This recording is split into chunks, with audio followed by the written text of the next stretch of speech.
the Mahabharata of Krishna-Dwaipayana Vyasa. Translated into English prose from the original Sanskrit text by Pratap Chandra Roy C.I.E. This free ebook has been downloaded from holybooks.com. Udyoga Parva. Section 101, Bhagavat-yana Parva. Narada said, "This region belongeth to the birds, all of whom possess excellent feathers. They all subsist on snakes. They never feel any fatigue in putting forth their prowess or in making journeys, or in bearing burdens. This race or charioteer hath multiplied from the 6 sons of Gadura. They are Sumukha, Sunaman, Sunetra, Suvachas, Suench and that prince of birds called Suvala. Born of Kasyapa's line and enhancing the glory of Vinata's race, many winged creatures, the foremost of their species, have by begetting children founded and increased 1,000 dynasties of birds, all endued with nobility of blood.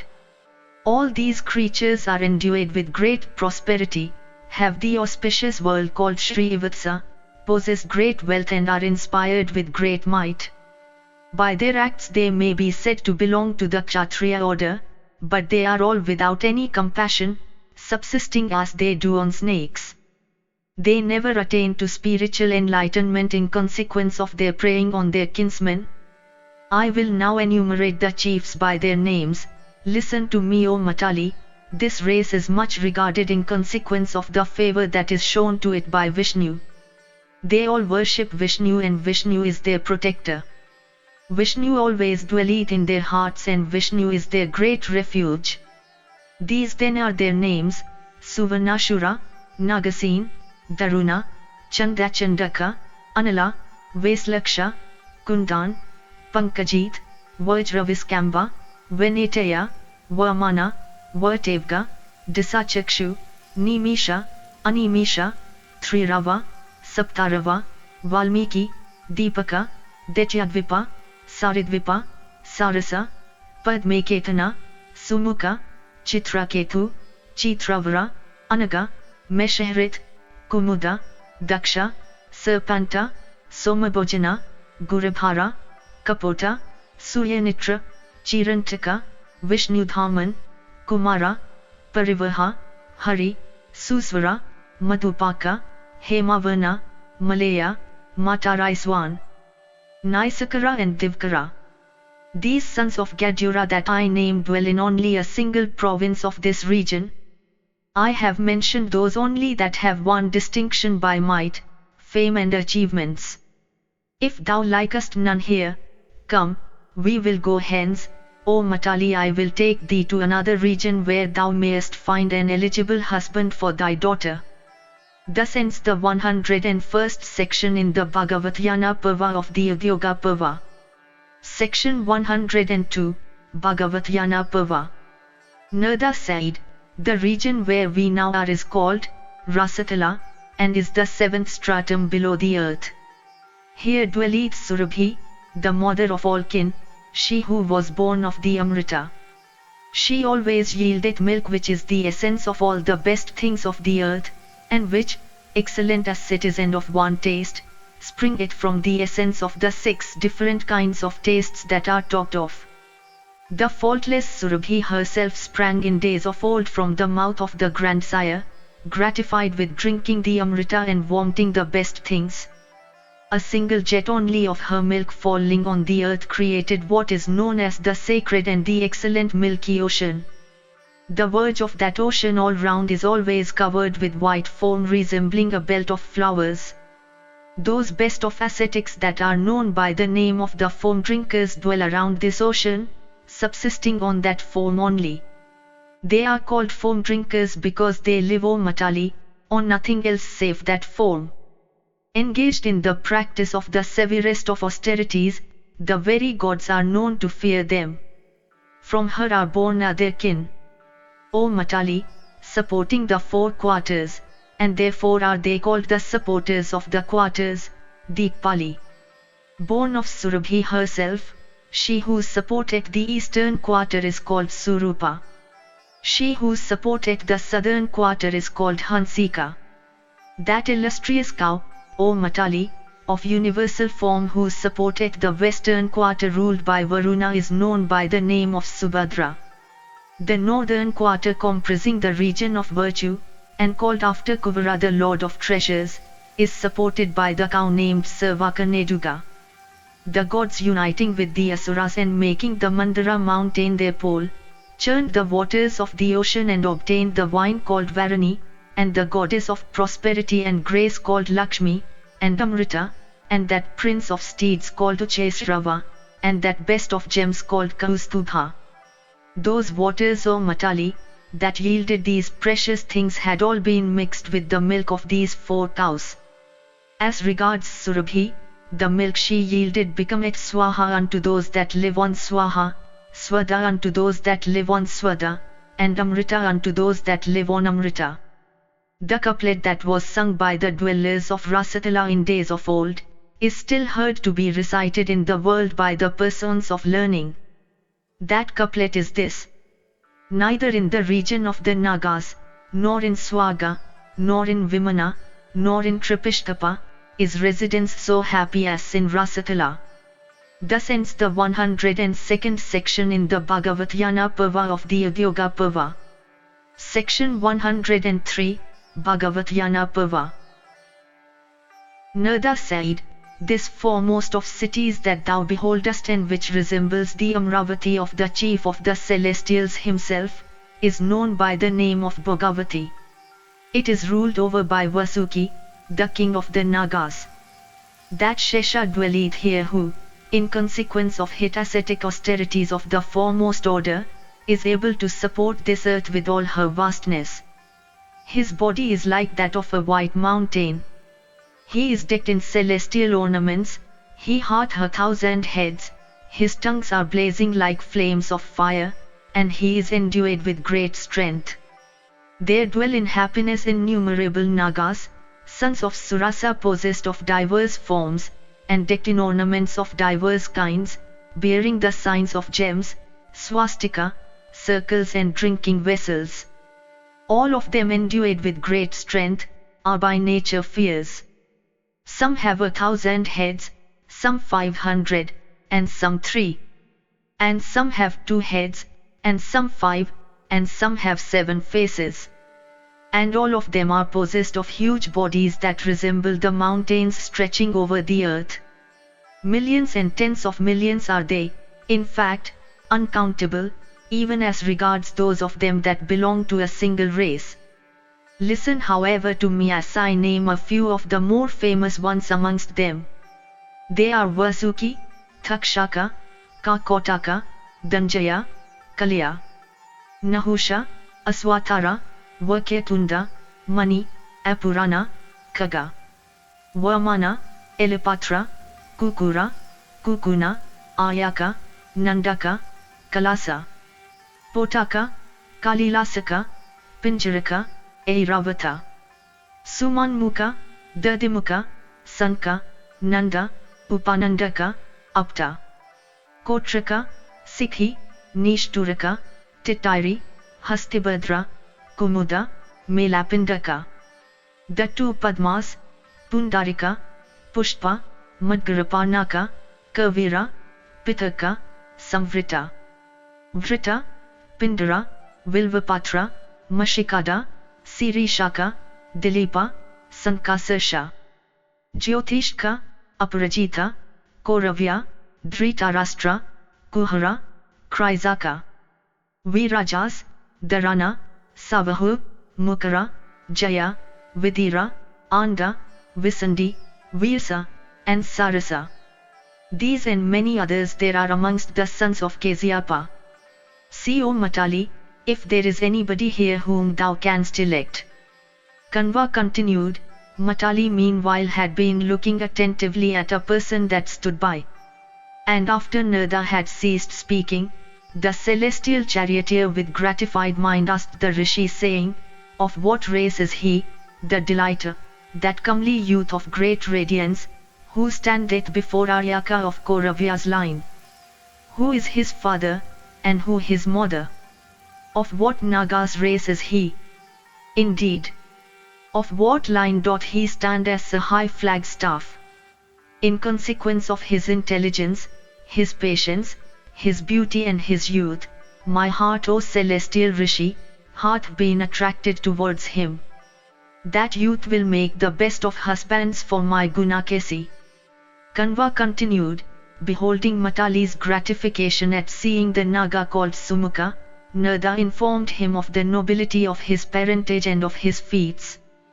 And he said, born in the race of Airavata, this prince of Nagas is named Sumukha.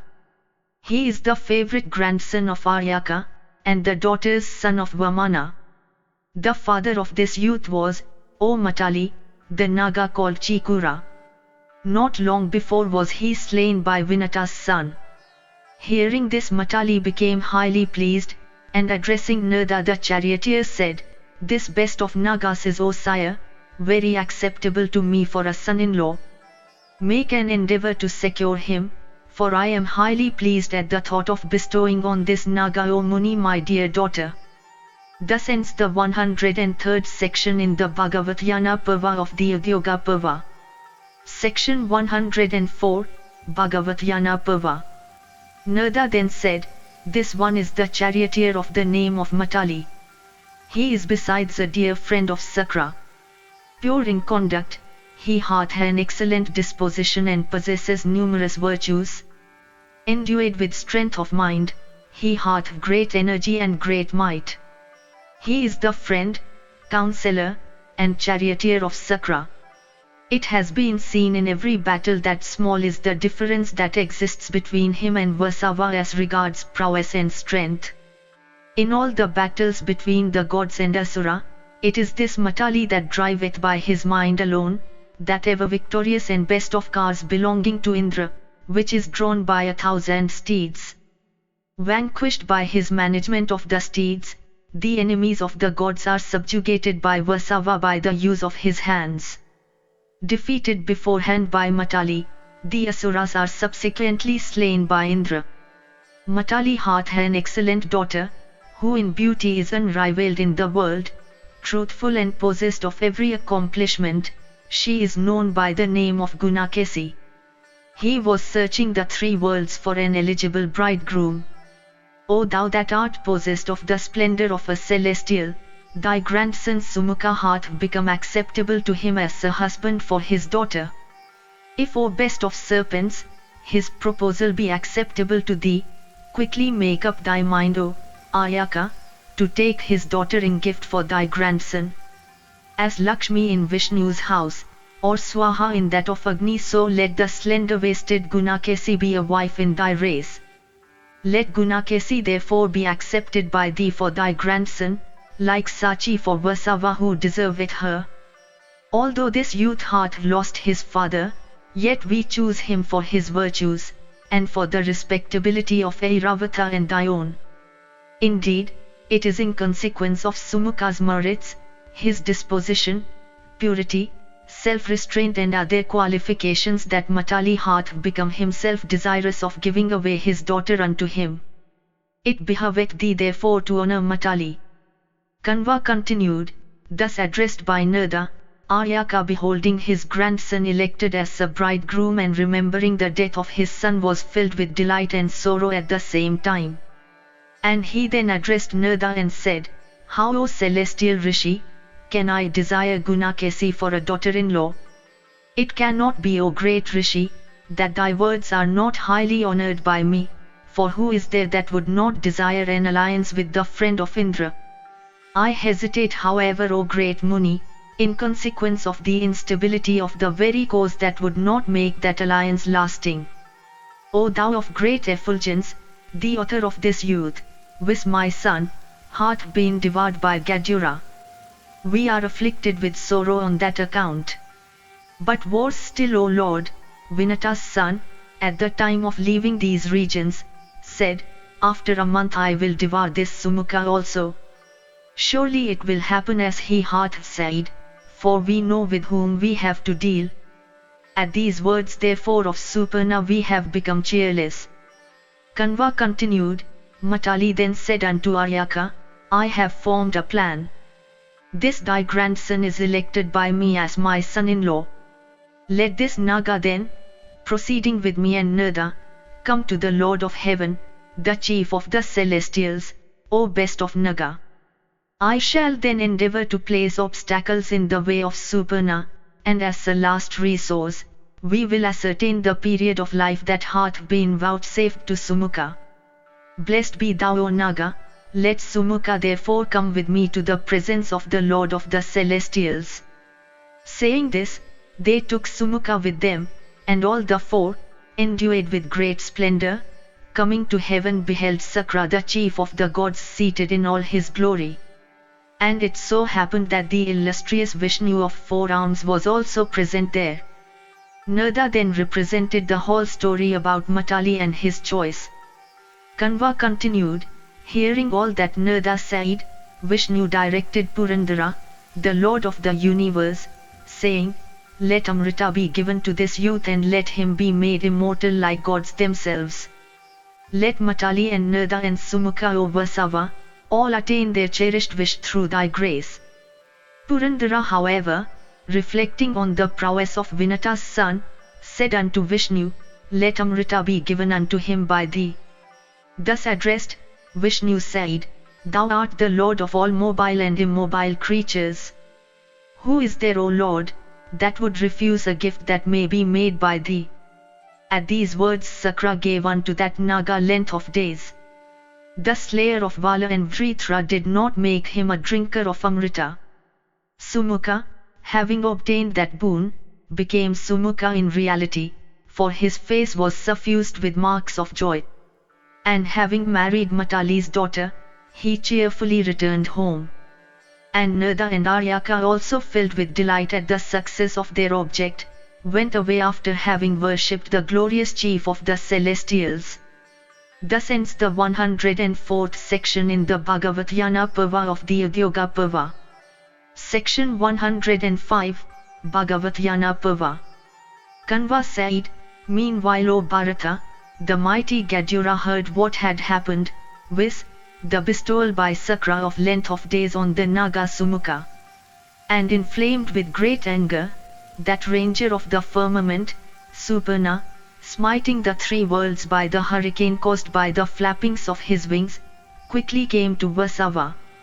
And Gadura said, O illustrious one, disregarding me, why hast thou interfered with my sustenance? Having granted me a boon of thy own will, why dost thou now withdraw it? The Supreme Lord of all creatures hath from the beginning ordained what my food is to be. Why dost thou then stand in the way of that divine decree? I had selected this great Naga and had fixed time, for O God, I had intended to offer the meat of his body as sustenance to my numerous progeny. When he therefore hath obtained a boon from thee and hath become indestructible by me, how can I henceforth dare kill another of his species? Dost thou sport thus, O Vasava, as thou listest? I, however, shall have to die, as also the members of my family and the servants whom I have engaged in my house. That will, I think, gratify thee, O Vasava. Indeed, O slayer of Vala and Vritra, I deserve all this, nay more, since being the Lord of the 3 worlds in might, I yet consented to become the servant of another. O monarch of the 3 worlds, Vishnu, however, is not the only cause of my inferiority. For though, O Vasava, I am quite thy equal, yet the sovereignty of the 3 worlds resteth on thee, O chief of the celestials. Like thee, I also have a daughter of Daksha for my mother and Kasyapa for my father. Like thee, I also can, without any fatigue, bear the weight of the 3 worlds. I have strength that is immeasurable and incapable of being resisted by any creature. In the war with the Daityas I also achieved grand feats. Shrutasri and Shrutasena and Vivaswa, and Ruchanamukha, and Prashura, and Kalakaksha amongst the sons of Diti were slain by me. Perching yet on the flagstaff of thy younger brother's car, I carefully protect it in battle, and sometimes also I bear that brother of thine on my back. It is perhaps for this that thou disregardest me. Who else in the universe is there that is capable of bearing such heavy burdens? Who is there that is stronger than myself? Superior though I am, I yet bear on my back this younger brother of thine with all his friends. When, however, disregarding me, thou hast interfered with my food, thou hast, O Vasava, inflicted disgrace on me, like this younger brother of thine that had hitherto been disgracing me by making me bear him on my back. As regards thyself, O Vishnu, amongst all those endued with prowess and strength that have been born of Aditi's womb, thou art superior in strength. Yet thee I bear without any fatigue, only one of my feathers. Think coolly then, O brother, who amongst us is stronger? Kanva continued, hearing the proud words of that bird foreshadowing danger, the bearer of the discus, provoking Takshya still more, said unto him, though so very weak, why dost thou, O Gadura, yet regard thyself strong? O oviparous creature, it ill behoveth thee to vaunt thus in our presence. The three worlds united together cannot bear the weight of my body. I myself bear my own weight and thine also. Come now, bear thou the weight of this one right arm of mine. If thou canst bear even this, thy boast would be regarded as reasonable. Saying this, the Holy One placed his arms on Gadura's shoulders. Thereupon the latter fell down, afflicted with its weight, confounded, and deprived of his senses. And Gadura felt that the weight of that one arm of Vishnu was as great as that of the entire earth with her mountains. Endued with might infinitely greater, Vishnu however did not afflict him much. Indeed, Achyuta did not take his life.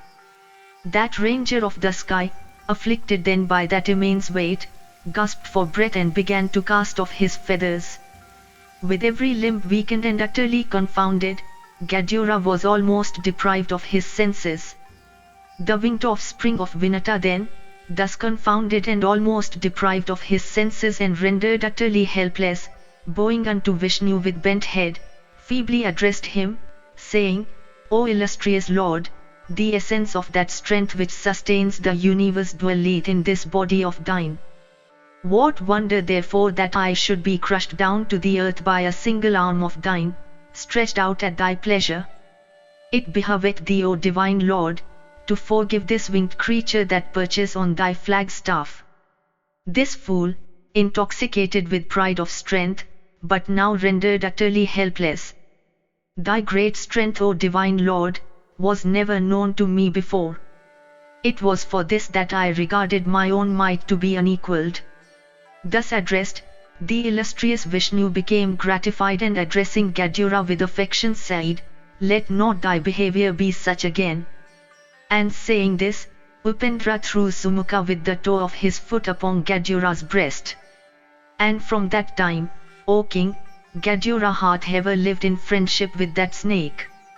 It was thus, O king, that the mighty and illustrious Gadura, the son of Vinata, afflicted by the might of Vishnu, was cured of his pride.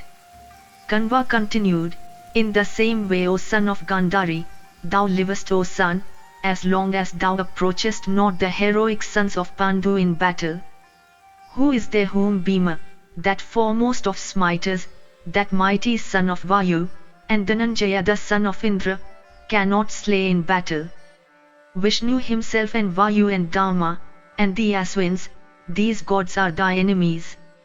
Let alone an encounter with them, thou art not competent even to look at them on the field. Therefore, O prince, do not set thy heart upon war. Let peace be made through the agency of Vasudeva. It behoveth thee to save thy race thus. This great ascetic Narada witnessed with his own eyes the incident I have related to thee, which shows the greatness of Vishnu, and know that this Krishna is that bearer of the discus and the mace. Vaisampayana continued, hearing these words of the rishi, Duryodhana contracted his eyebrows and began to breathe heavily. And casting his eyes then on Radha's son, he burst out into a loud laughter. And setting at naught those words of the rishi, that wicked wretch began to slap his thigh that resembled the trunk of an elephant. And addressing the rishi he said, I am, O great rishi, precisely what the Creator hath made me. What is to be must be. What also hath been ordained in my case must happen. I cannot act otherwise. What can these senseless declamations therefore avail? Thus ends the 105th section in the Bhagavat-yana Parva of the Udyoga Parva. Section 106, Bhagavat-yana Parva. Janamejaya said, interminably wedded to evil, blinded by avarice, addicted to wicked courses, resolved upon bringing destruction on his head, inspiring grief in the hearts of kinsmen, enhancing the woes of friends, afflicting all his well-wishers, augmenting the joys of foes and treading the wrong path, why did not his friends seek to restrain him, and why also did not that great friend of Guru's race, the Holy One with tranquil soul or the grandsire tell him anything from affection? Vaisampayana said, yes, the Holy One did speak. Bhishma also spoke what was beneficial. And Narada too said much. Listen to all that these said. Vaisampayana continued, Narada said, persons that listen to the counsels of friends are rare. Friends again are rare that offer beneficial counsels, for a friend in need of counsel is never there where a friend offering counsel is. O son of Guru's race, I think the words of friends ought to be listened to. Obstinacy ought to be avoided, for it is fraught with great evil. In this connection is cited an old story regarding Galavas having met with disgrace through obstinacy. In ancient times, in order to test Viswamitra, who was then engaged in ascetic austerities, Dharma personally came to him, having assumed the form of the rishi Vasistha. Thus assuming, O Bharata, the form of one of the 7 rishis and finding himself hungry and desirous of eating, he came, O king, to the hermitage of Kausika. Thereupon Viswamitra, struck with awe, began to cook charu, which was a preparation of rice and milk. And in consequence of the care he took in preparing that excellent food, he could not properly wait upon his guest. And it was not till after the guest had dined on the food offered by the other hermits that Viswamitra succeeded in approaching him with the charu he had cooked and which was still steaming. I have already dined, wait here, were the words that the Holy One said. And having said that, the Holy One went away. And thereupon, the illustrious Viswamitra, O king, waited there. And bearing that food on his head and holding it with his arms, that ascetic of rigid vow stood in his hermitage, still as supposed, subsisting on air. And as he stood there, an ascetic of the name of Galava, from motives of respect and reverence and from affection and desire of doing what was agreeably, began to wait upon him. And after 100 years had passed away, Dharma, again assuming the form of Vasistha, came to Kausika from a desire of eating. And beholding the great rishi Viswamitra, who was endued with high wisdom, standing there with that food on his head, himself subsisting all the while on air, Dharma accepted that food which was still warm and fresh. And having eaten that food, the god said, gratified am I, O regenerate rishi. And saying this, he went away. And at those words of Dharma, Viswamitra, divested of Kshatriyahood, became endued with the status of a Brahmana and was filled with delight, and pleased as he was with the services and devotion of his disciple, the ascetic Galava. Viswamitra addressed him and said, with my leave, O Galava, go whithersoever thou mayst wish. Thus commanded by his preceptor, Galava, highly pleased, said in a sweet voice unto Viswamitra of great effulgence, what final gift shall I make thee in consequence of thy services as preceptor? O giver of honors, it is in consequence of the final present that a sacrifice becometh successful. The giver of such gifts obtains emancipation. Indeed, these gifts constitute the fruit that one enjoys in heaven. They are regarded as peace and tranquility personified. What therefore shall I procure for my preceptor? Oh, let that be said. The illustrious Viswamitra knew that he had really been conquered by Galava by means of the latter's services, and the rishi therefore sought to dismiss him by repeatedly saying, "Go, go." But though repeatedly commanded by Viswamitra to go away, Galava still addressed him saying, "What shall I give?" And seeing this obstinacy on the part of ascetic Galava, Viswamitra felt a slight rise of anger and at last said, "Give me 800 steeds, every one of which should be as white as the rays of the moon, and every one of which should have one ear black. Go now, O Galava, and tarry not." Thus ends the 106th section in the Bhagavatyana Parva of the Udyoga Parva. Section 107, Bhagavatyana Parva. Narada said, thus addressed by Viswamitra of great intelligence, Galava was filled with such anxiety that he could not sit or lie down, or take his food. A prey to anxiety and regret, lamenting bitterly, and burning with remorse, Galava grew pale and was reduced to a skeleton. And smitten with sorrow, O Suyodhana, he indulged in these lamentations, "Where shall I find affluent friends? Where shall I find money? Have I any savings? Where shall I find 800 steeds of lunar whiteness? What pleasure can I have in knitting? What happiness can be mine in objects of enjoyment? The very love of life is extinct in me. What need have I of life? Repairing to the other shore of the great ocean, or to the furthest verge of the earth, I will relinquish my life. Of what use can life be to me? What happiness without severe exertion can be his who is poor, unsuccessful, deprived of all the good things of life and burdened with debt?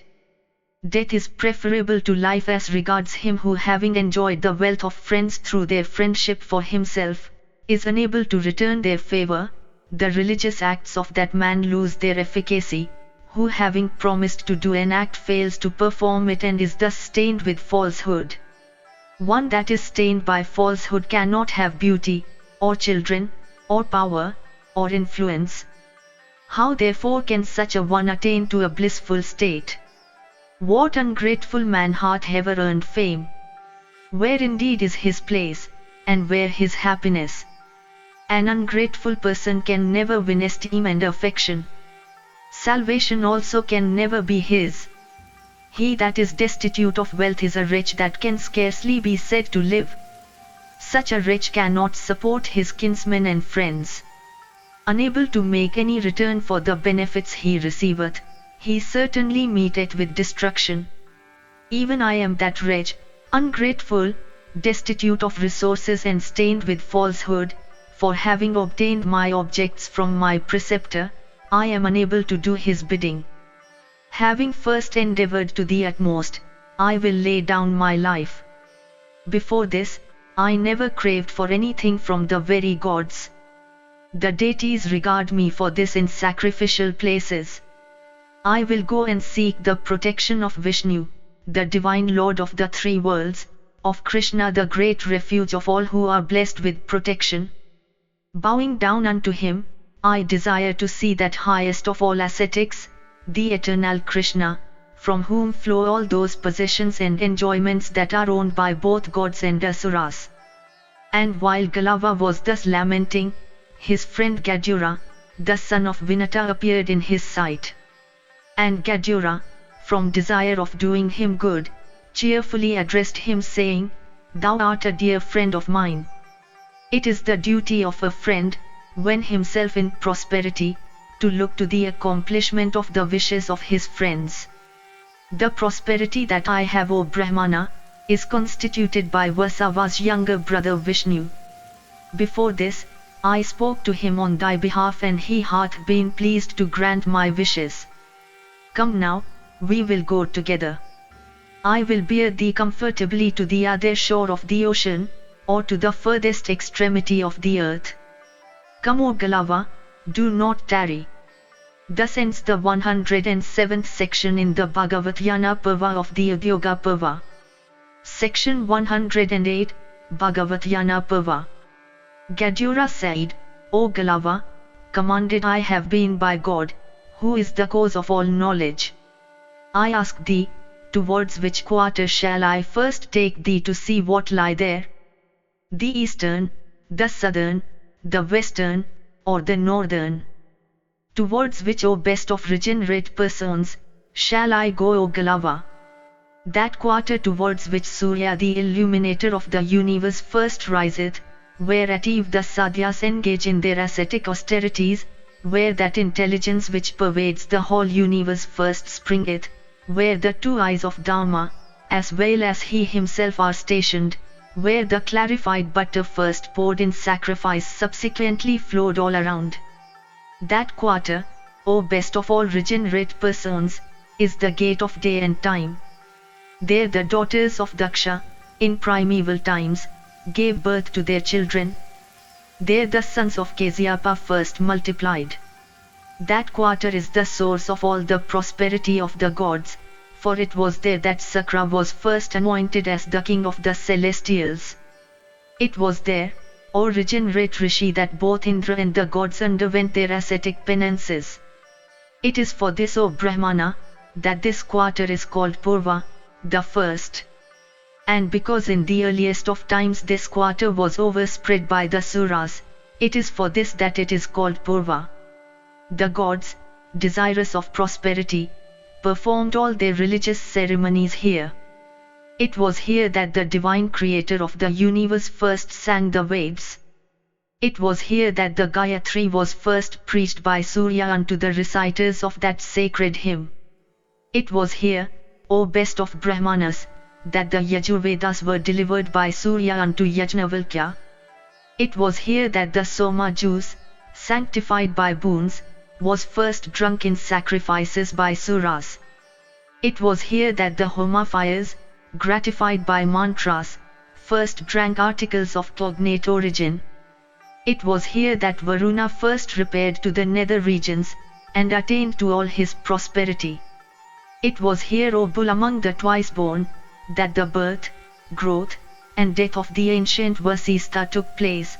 Here first grew the 100 different branches of Om. It was here that the smoke-eating munis are the smoke of sacrificial fires. It was in that region that myriads of boars and other animals were killed by Sakra and offered as sacrificial portions unto the gods. It is here that the 1,000-rayed sun, arising, consumeth out of fire all those that are wicked and ungrateful among men and the Asuras. This is the gate of the three worlds. This is the path of heaven and felicity. This quarter is called Purva, east. We will go hither, if it pleaseth thee. I shall always do what is agreeable to him who is my friend. Tell me, O Galava, if any other quarter pleaseth thee, for we will then go there. Listen now to what I say of another quarter. Thus ends the 108th section in the Bhagavatyana Parva of the Udyoga Parva. Section 109, Bhagavatyana Parva. Gadura continued, in days of yore, Vivaswat, having performed a sacrifice, gave this quarter away as a present, Dakshina, unto his preceptor. And it is for this that this region is known by the name of Dakshina, south. It is here that the P3s of the three worlds have their habitation. And, O Brahmana, it is said that a class of celestials subsisting upon smoke alone, also live there. Those celestials also that go by the name of Viswadevas always dwell in this region along with the P3s. Worshipped in sacrifices in all the worlds, they are equal sharers with the P3s. This quarter is called the second door of Yama. It is here that the periods allotted to men are calculated in trutis and lavas. In this region always dwell the celestial rishis, the pre-Triloka rishis, and the royal rishis, in great happiness. Here are religion and truth. It is here that the acts of persons exhibit their fruits.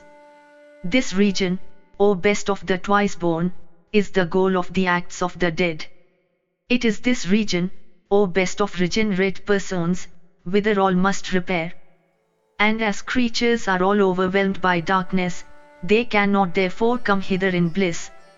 Here, O bull among regenerate persons, are many thousands of malevolent Rakshasas in order to be seen by the sinful. Here, O Brahmana, in the bowers on the breast of Mandara and in the abodes of regenerate rishis, the Gandharvas chant psalms, stealing away both the heart and the intellect. It was here that Revata, Aditya, hearing the Sama hymns sung in a sweet voice, retired to the woods, leaving his wife and friends and kingdom. In this region, O Brahmana, Manu and Yavakrita's son together set a limit which Surya can never overstep. It was here that the illustrious descendant of Pulastya, Ravana, the king of the Rakshasas, undergoing ascetic austerities, solicited the boon of immortality from the gods. It was here that the Asura Vritra, in consequence of his wicked conduct, incurred the enmity of Sakra. It is in this region that lives of diverse forms all come, and are then dissociated into their 5 constituent elements. It is in this region, O Galava, that men of wicked deeds rot in torture. It is here that the river Vaitarani flows, filled with the bodies of persons condemned to hell. Arrived here, persons attain to the extremes of happiness and misery. Reaching this region, the sun droppeth sweet waters and thence proceeding again to the direction named after Vasistha, once more droppeth dew. It was here that I once obtained for food a prodigious elephant, battling with an enormous tortoise. It was here that the great sage Chakradhanu took his birth from Surya. That divine sage afterwards came to be known by the name of Kapila, and it was by him that the 60,000 sons of Sagara were afflicted. It was here that a class of Brahmanas named Sivas, fully mastering the Veds, became crowned with ascetic success. Having studied all the Veds, they at last attained eternal salvation.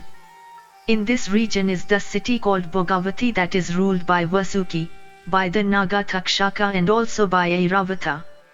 They that have to journey hither after death encounter here a thick gloom. And so thick is that gloom that it cannot be penetrated by either the sun himself or by Agni. Worthy of worship as thou art, even thou shalt have to pass this road.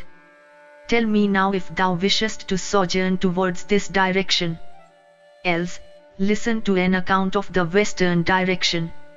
Thus ends the 109th section in the Bhagavatyana Parva of the Udyoga Parva.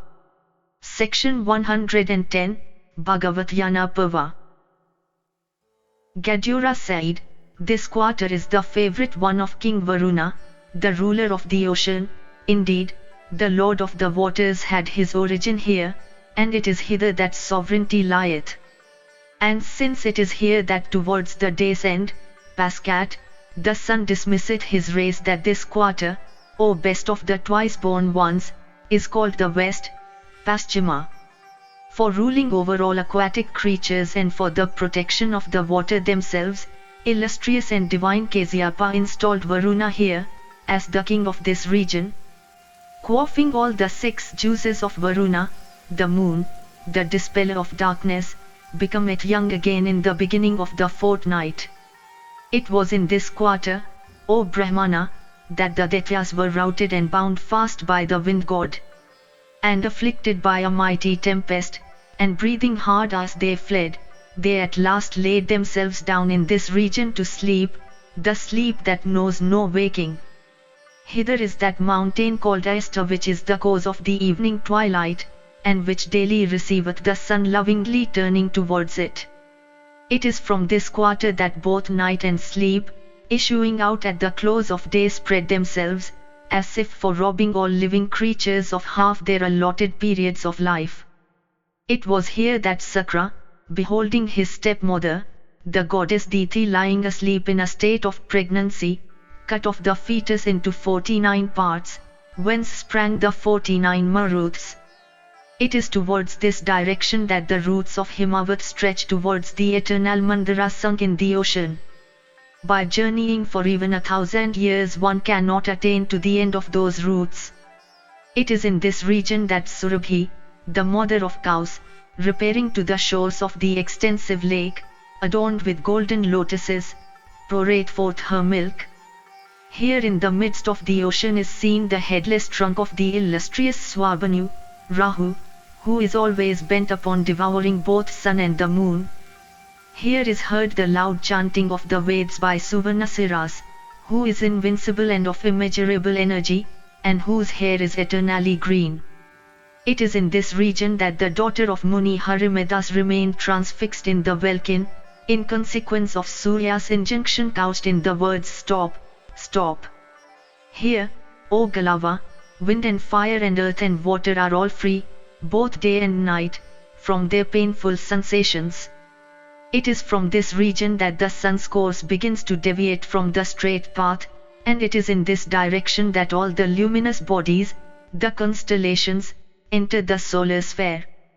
And having moved for 28 nights with the sun, they come out of the sun's course to move in accompaniment with the moon. It is in this region that the rivers which always feed the ocean have their sources.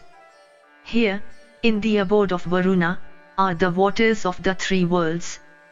In this region is situate the abode of Ananta, the prince of snakes. And here is the unrivaled abode also of Vishnu, who is without beginning and without end. In this region is also situated the abode of the great Rishi Kasyapa, the son of Maricha. The western quarter is thus narrated to thee in course of telling thee of the different points. Tell me now, O Galava, towards which side, O best of regenerate persons, shall we go?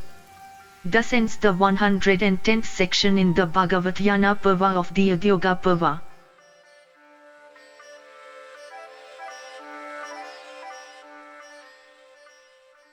If you enjoyed this audiobook, please like and subscribe to be notified of when new audiobooks are uploaded. Thank you for listening and learning. Shanti.